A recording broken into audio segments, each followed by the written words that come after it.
నేను కూడా వ్యక్తిగతంగా, ఎందుకంటే అజయ్ బాబు గారు అరెస్ట్ అవుతాడు అన్నప్పుడు మేమిద్దరం అరెస్ట్ అయ్యే ముందు రోజు అయ్యగారు మేము డిస్కస్ చేసుకున్నాం.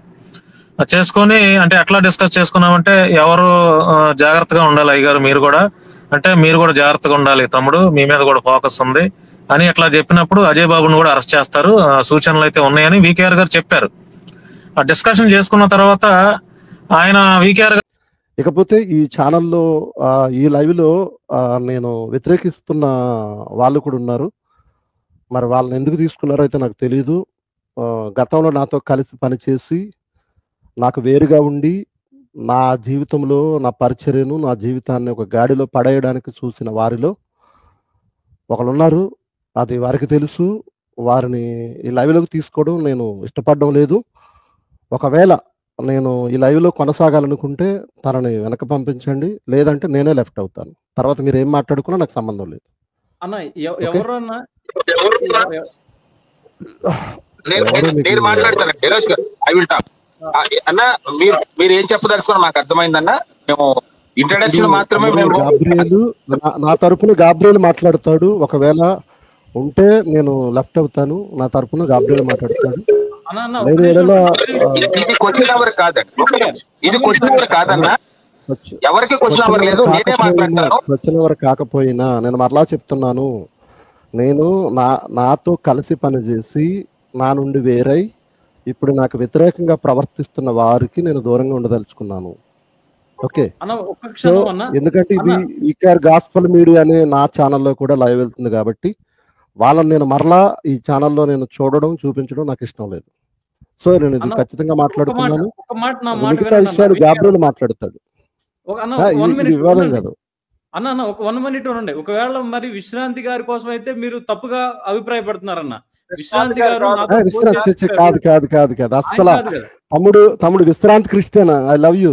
ఆయనకి నాకు మంచి అభిప్రాయం ఉంది. మేము మాట్లాడుకున్నాం, నో ప్రాబ్లం. ఎప్పుడన్నా సిద్ధాంత విషయంలో విభేదించడం వేరు, సేవని, పరిచయను, భవిష్యత్తును కూడా గాడిలో పడేసేయడం వేరు. సో కాబట్టి ఆయన వెళ్ళిపోయారు.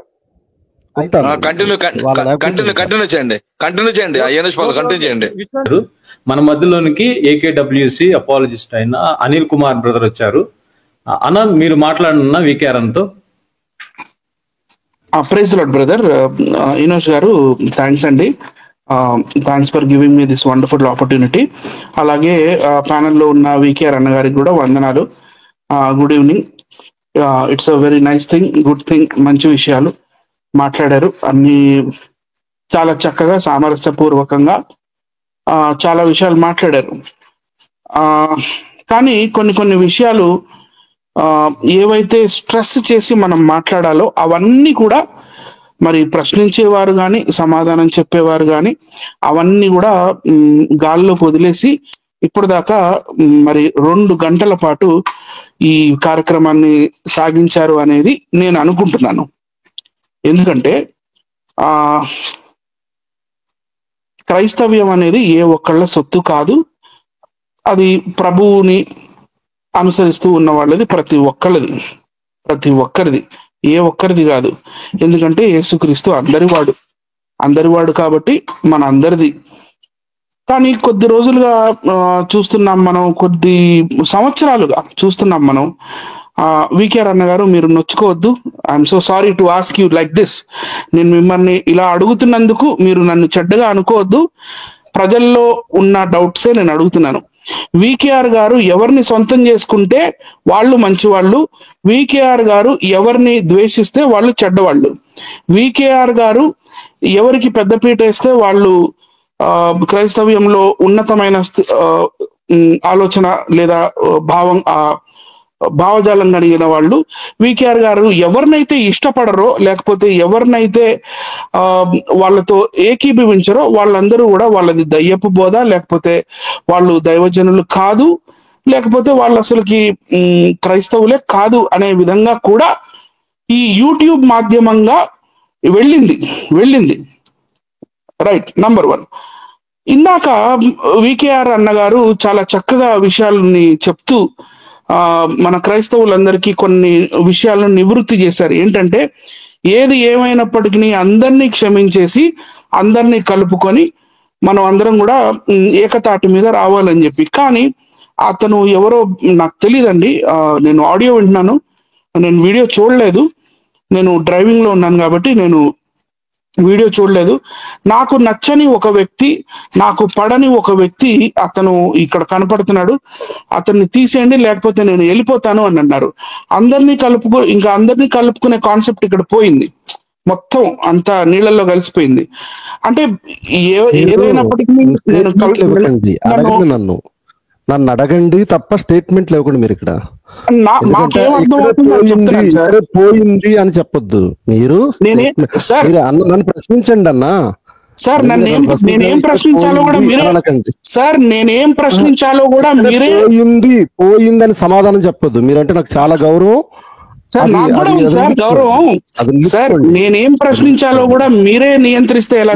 ఏం ప్రశ్నించాలని చెప్పలేదు.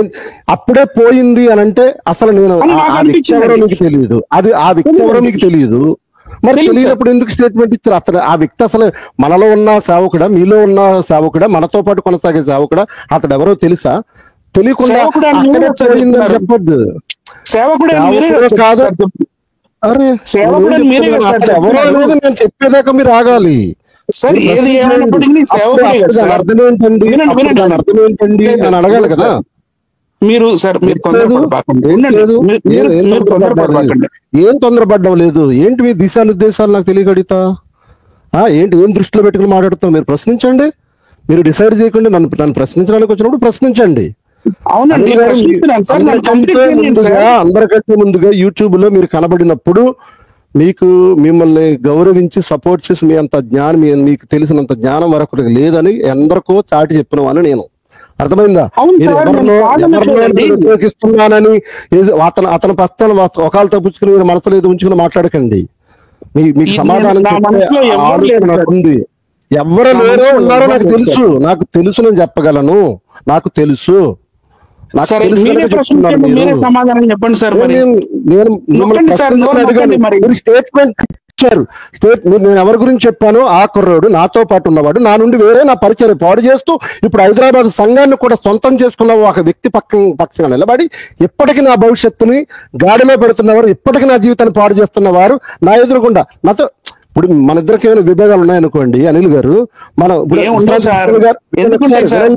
వినండి, విశ్రాంతి క్రిస్టియన్ గారికి నాకు విభేదాలు వచ్చాయి, మేము ఫోన్ లో మాట్లాడుకున్నాం. అతను అలాగ ఫోన్ లో మాట్లాడి మనం సమాధానం పడదాము అని మాట్లాడి ఉంటే నేను ఇప్పుడు కంటిన్యూ అవుతాను. వాళ్ళు ఆల్రెడీ నా మీద విషయం చెబుతున్నారు. అదే సమయంలో జాన్ బాబు వచ్చినా నేను తప్పుకుంటా, అదే విషయంలో జాన్ పాల్ వచ్చినా తప్పుకుంటా. అతడు నా మీద ఇంకా ఇప్పటికీ ఆన్ ది టైం స్టిల్ ఇప్పటికీ కూడా నా పరిచయం. ఇప్పుడు నేను అప్పు తీర్చాలి ఒకళ్ళకి, అప్పు తీర్చకుండా దారులు మూసేస్తూ అప్పు తీర్చమంటే ఎలా తీర్చుతా? అలాంటి విషప ప్రయత్నాలు చేస్తున్నవాడు ఎదురుగుండా ఉన్నాడు. నేను ఎలా చెప్పాలి? ఒక చిన్న మాట చెప్పమంటారా సార్? మీకు అప్పులుంటే అది చాలా తెలుగుగా మాట్లాడుతున్నారు అని అనుకుంటే పొరపాటు అనిల్ గారు. మీరు ఎవరి దగ్గరైనా మీ తెలుగు ప్రదర్శించండి. మీరు అడగాల్సిన ప్రశ్న వేయండి, మీరు ప్రశ్నించండి, పాఠాలు చెప్పకండి. ఇక్కడ మీకున్న గౌరవాన్ని మీరు పోగొట్టుకోవద్దు. మరలా చెప్తున్నా, మీ మీద నాకు విస్తారమైన గౌరవం ఉంది. మీరు ప్రశ్నించండి. మీరు పాఠం చెప్పినట్టుగా వివరించి మీరే తెలివైన వారు అన్నట్టుగా మీరు ఇక్కడ ప్రదర్శించొద్దు. మీరు ప్రశ్నించండి, సమాధానం చెప్తా. అంతే, స్టేట్మెంట్లు ఇచ్చేయకండి. నా మాటల్లో మీకు అర్థమై ఉంటుంది మీ మీద ఉన్న గౌరవం ఎలా పక్కకి వెళ్తుంది అన్న సంగతి మీరు గమనించుకోవాలి. మీరు ఏమనుకున్నా పర్వాలేదు, ఐ డోంట్ కేర్. అయిపోయిందా సార్?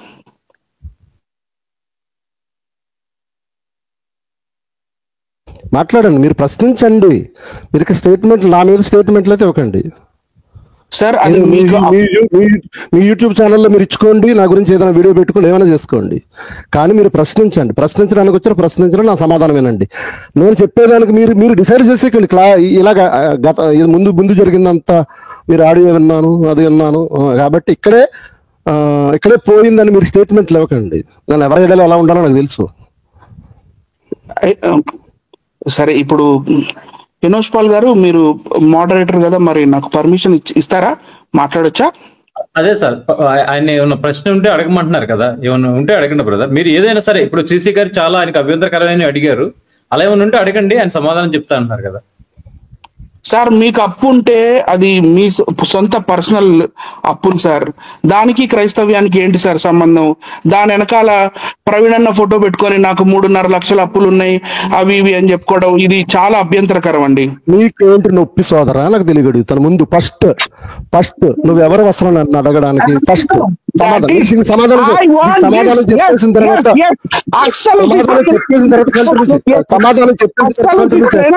ఇప్పుడు బయటికి రావాలి. అసలు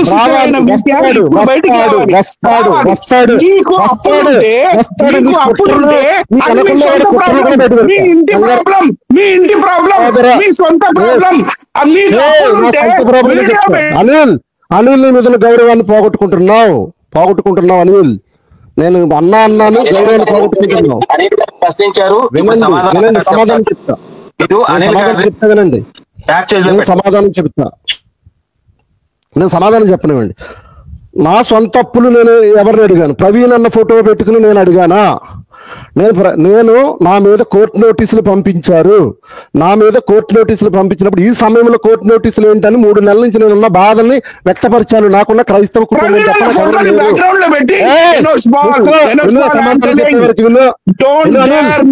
అనిల్ వినా నిన్న కాక మొన్న వచ్చే సోషల్ మీడియాలోకి సేవకుని ప్రశ్నించడానికి నీకు ఎవడిచ్చాడు హక్కు? ఎవడిచ్చాడు నీకు? అసలు నువ్వెవడో? ఏదో క్రైస్తవ పక్షంగా ఏదో కాస్త అంత జ్ఞానం చెప్తున్నావని, కాస్త క్రైస్తవ పక్షంగా నిలబడ్డానని మాట్లాడేసరికి ఏంటి రెచ్చిపోతున్నావు? నువ్వు ఎవడ మీద రెచ్చిపోతున్నావు? జాగ్రత్త అనిల్, జాగ్రత్త. సరే అన్న, ఓకే అన్న. అనిల్ కుమార్ కాదు, నేను సమాధానం చెప్పాలి. ఇది సమాధానం చెప్పాలి. ఏనేష్ పాల్ గారు ఆల్రెడీ ఆయన అడిగే క్వశ్చన్ కి ఆల్రెడీ అన్న మధ్యలో సమాధానం చెప్పేశాడు. ఆల్రెడీ సమాధానం వికేఆర్ గారు సమాధానం ముందే చెప్తాను. ఎందుకంటే నేను ఏంటి ఈ పోరాటం చేస్తున్న సమయంలో నోటీసులు ఇచ్చారంటే, ఒక క్రైస్తవుడు నాతో ఉన్నవాడు, నేను సంఘం అప్పగించిన వాడు నాకు నోటీసులు ఇచ్చాడంటే బాధ ఉండదా? ఈ సమయంలో నేను ఇబ్బంది పెట్టాలని, ఈ పోరాటం చేస్తున్న క్రమంలో ఇబ్బంది పెట్టాలని అడుగుతున్నప్పుడు ఆల్రెడీ నేను ప్రవీణ్ అన్న విషయంలో పోరాడుతున్నాం కనుక బ్యాక్గ్రౌండ్ ప్రవీణ్ అన్న ఫోటో ఉండిపోయింది. నేను ఆ బాధలో నాకు నోటీసులు రాగానే నేను తెర ముందుకు వచ్చాను. ఈ సమయంలో మాట్లాడాను. ఓకే, నువ్వు ₹1 ఇచ్చావని నీకే హాయిగా బతుకుతున్నావు, పెన్షన్ అందుకుని బాగా బతుకుతున్నావు. కొంపలో కూర్చుని కెమెరా ముందు మాట్లాడడం నీ పని. ఎప్పుడైనా సేవ చేస్తా? నా 22 ఏళ్ల సేవా జీవితంలో నా గురించి నీకేం తెలుసు అన్న? ఓకే అన్న, ఏం తెలుసా నీ గురించి? జాగ్రత్త, నువ్వు తెలివైన అనుకున్నావు. నా దగ్గర ప్రదర్శించక నీ తెలివి నీ దగ్గర ప్రదర్శించు, నా దగ్గర వాడి దగ్గర ప్రదర్శించుకో నీ తెలివేమో. నువ్వు దిక్కేమో వాడికి. వినోష్ పాల్ గారు, అనిల్ జాగ్రత్త, నన్ను మాట్లాడనివ్వండి. అనిల్ కుమార్ ఏకేడబ్ల్యూసీ ఎవడు? అనిల్ చెప్తున్నాను. నేను ఒక సేవకుల్ని, ప్రజలతో అనుసంధానమే ఉన్నామని. నీకు నాకు ఉద్యోగం చేస్తే బ్రతకలేదు, ఉద్యోగం పెన్షన్ వస్తే హాయిగా తిని కూర్చోలేదు. నేను సేవలోనే ఆధారపడి వెతుకుతున్నాను. నేను సేవలోనే అప్పులు తెచ్చాను. ఎందుకు చేసా? నా కూతురు పెళ్లికి చేసిన అప్పు, నా ఇంటి కోసం చేసిన అప్పు. నేను ప్రజలు అడిగాను అది. ఈ సమయంలో ఇలా చేయడం ఎంతవరకు కరెక్ట్? నేను డబ్బులు పంపించమన్నా నువ్వేమైనా పంపించావా రూపాయి? అన్న వికేఆర్ అన్న వదిలేయండి అన్న, ఎందుకంటే ఏంటి వదిలేయండి? ఇలాంటి దొంగలు ఉన్నారు, ఇలాంటి కుళ్ళు పెట్టుకుని ఉన్నారు. అనిల్ కుళ్ళు పెట్టుకుని ఉండడానికి ఒక కారణం ఎవడో వాడి జీవితం అంతా బట్టబయలు చేస్తానేమనుకున్నావు. అనిల్ జాగ్రత్త, నువ్వు మాట్లాడే ప్రతి మాటను బట్టి నీ వెనకున్న వాడు కానీ, నువ్వు ఎవరితో కలిసి పనిచేస్తున్నావు కానీ వాడు రోడ్డు మీదకి వస్తాడు. జాగ్రత్త, అలా చెప్తున్నాను. అనిల్, నువ్వెంత తగ్గితే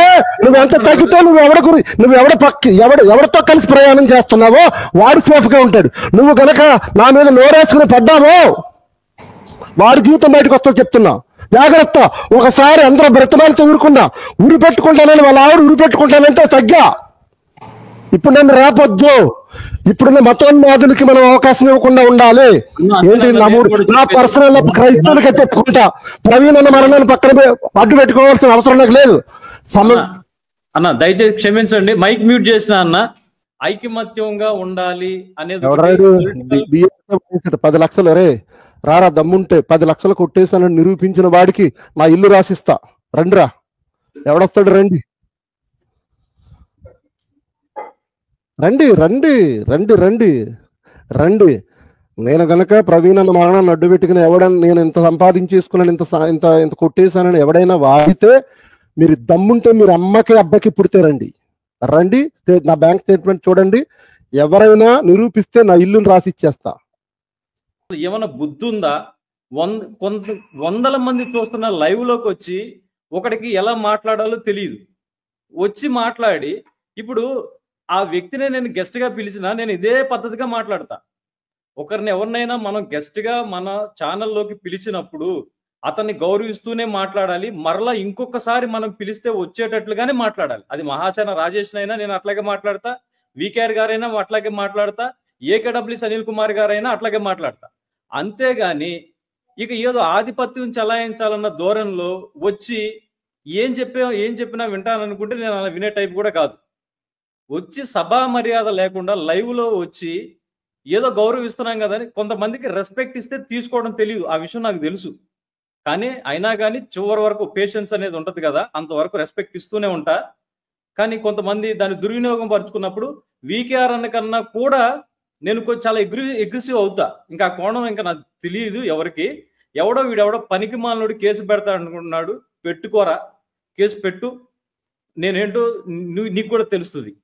ఓకే, ఇంకా ఈసారి అయితే అసలు నన్ను గట్టిగా మాట్లాడాలంటే వీళ్ళందరికీ స్ట్రీమ్ యాడ్ ఇచ్చేది నేను. ఇప్పుడు నా స్ట్రీమ్ యాడ్లోకి వచ్చి మళ్ళీ వీళ్ళే ఆధిపత్యం చేస్తుంటారు. ఇక పైన ఎవరికి స్ట్రీమ్ యాడ్ ఇచ్చేది లేదు. నా లైవ్ నేను పెట్టుకుంటా. మీరెవరు నా మీద ఆధిపత్యం చేయడానికి చేయొద్దు. రెండోది, నాకు ఫోన్ కూడా చేయొద్దు. మరలా ఫోన్ చేసి ఏంటండి మాము ఎట్లా చేశారు అనొద్దు. అవకాశం ఇచ్చినప్పుడు దాన్ని ఎలా సద్వినియోగం చేసుకోవాలో తెలియని వాళ్ళకి ఇంకే మరి ఎలా చెప్పాలి సమాధానం? ఇన్ని వందల మంది చూస్తున్నారు, మినిమం కామన్ సెన్స్ ఉండాలిగా. ఒక వ్యక్తిని పిలిచినప్పుడు మనం అతన్ని గౌరవిస్తూ ఏ ప్రశ్న అయినా మన లోపల ఎంతైనా ఉండనేయండి, ఆ ప్రశ్నలో సమాధానం ద్వారా మనం అడగాలి. ఎందుకు పబ్లిక్ ఇది? పర్సనల్గా ఉంటే నువ్వు ఫోన్ చేసి మాట్లాడు, 100 మాటలను నీ ఛానల్లో పెట్టుకో, వీడియో పెట్టుకో, ఎవడొద్దు అన్నాడు. పబ్లిక్లోకి వచ్చి ఎలా మాట్లాడాలో తెలియదు. మరలా వీళ్ళు నీతులు చెప్తుంటే ఇంకొకటి ఎవడో కేసులు పెడతానంటే కామ్గా ఉండాలా? నేను అలా ఉండే టైప్ కాదు. నేను కూడా వికేఆర్ అన్న టైపే. మంచి వాళ్ళకి మంచి వాళ్ళుగానే ఉంటాం.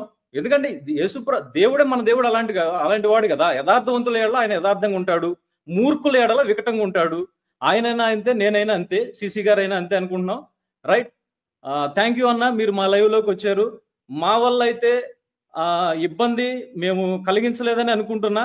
కానీ కొంతమంది వల్ల మీకు ఇబ్బంది కలిగినందుకు వారి తరఫున నేను క్షమాపణలు చెప్తున్నాను. ఇంకొకసారి మీరు లైవ్లోకి వచ్చినప్పుడు అటువంటి వారిని మేము తీసుకోం.